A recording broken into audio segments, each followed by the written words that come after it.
Good day everyone. We're going to discuss different types of government, policies, the character and function of police in different countries in Europe. Ang unang bansang ating tatalakayin ay ang bansang Albania. Ang Albania ay isang uri ng democratic country. Ang Pangulo ay hinahalal sa pamamagitan ng pagboto ng mga tao. Ang pulisiya ay pinapatupad ng pamahalaan. Sa bansang Albania, ang pulis ay ang nagpapanatili ng kaayusan at nagbibigay seguridad sa mamamayan. Ang ikalawang bansang ating tatalakayin ay ang bansang Andorra. Ang Andorra ay isang democratic country. Ito ay hindi pinamumunuan ng presidente, kundi ng prime minister na inihalal ng General Council. At ang pulis sa bansang Andorra ay ang nagpapanatili ng kaayusan at seguridad. Ang ikatlong bansang ating tatalakayin ay ang bansang Austria. Ang Austria ay isang federal government. Mayroong nasyonal at lokal. Ang presidente ay inahalal sa pamamagitan ng pagboto ng mga tao. At meron siyang 6 na taon na panunungkulan. Ang tawag sa pulis sa Austria ay Bundespolizei, nagpapanatili ng seguridad at kaayusan. Ang ika-4 na bansa na ating tatalakayin ay Belarus. Ang gobyerno meron ng Belarus ay Presidential Republic, kung saan ay may sariling kapangyarihan ang Pangulo na hindi kontrolado ng Kongreso o Senado. Ang tawag ng pulis ng Belarus ay militia. Sa bansang ito, ang pulis ay kinokontrol ng presidente. Ang ikalimang bansa na ating tatalakayin ay ang bansang Belgium. Ang gobyerno na meron ang Belgium ay federal parliamentarian democracy, kung saan ang bansa ay nahahati sa rehiyon na may sariling kapangyarihan.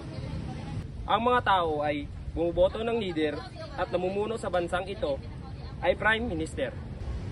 Ang tawag sa pulis ng Belgium ay Pulis Federal na nagpapanatili ng kaayusan at seguridad. Ang ika-6 na bansa na ating tatalakayin ay ang bansang Bosnia at Herzegovina. Ang bansang Bosnia at Herzegovina. Ang Bosnia ay isang parliamentary republic. Ibig sabihin, isang komplikadong sistema ito kung saan ang pinuno ay binubuo ng 3 membro. Bawat isa ay kumakatawan sa pangunahing pangkat ng etiko sa bansa. Mayroon din silang parlamento. Ang mga membro ng Pangulo ay hinahalal ng mga popular vote. Ibig sabihin, direktang bumuboto ang mga tao para sa kanila. Ang mga polisiya ay ginagawa sa pamamagitan ng komplikadong interaksyon sa pamamagitan ng membro at ng Pangulo ng mga parlamento.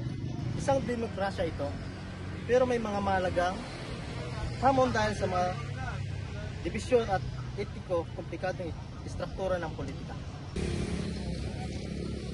Ang ika-7 bansang ating tatalakayin ay ang bansang Gambia. At ang bansang Gambia ay mayroong democratic government. Ang bansang ito ay hindi pinamumunuan ng president, kundi pinamumunuan ng Governor General na inappoint ng King ng United Kingdom. At ang tawag sa pulis ng Gambia ay Gambia Police Force na kinokontrol ng Governor General. At sila ang nagpapanatili ng kaayusan at seguridad ng bansa. Ang ika-8 bansang ating tatalakayin ay Croatia. Croatia. Ang gobyerno ng Croatia ay democratic country. Ang presidente dito ay binoboto ng mga tao at mayroon 5 taon na panunungkulan. Ang tawag sa pulis ng Croatia ay polisiya na nagpapanatili ng seguridad at kaayusan. Ang huling bansa ay ang Cyprus. Ang uri ng pamahalaan ng Cyprus ay Democratic Republic, na kung saan ang presidente ay may malaking kapangyarihan. Siya ang namumuno at namimili ng mga opisyal, na kung saan ay tutulong sa kanya. Ang Pangulo ay pinipili ng mga tao sa pamamagitan ng pagboto. Ang tawag sa kanilang pulis ay Cyprus Police. Sila ang nangangalaga ng batas at nagpapanatili ng kaayusan.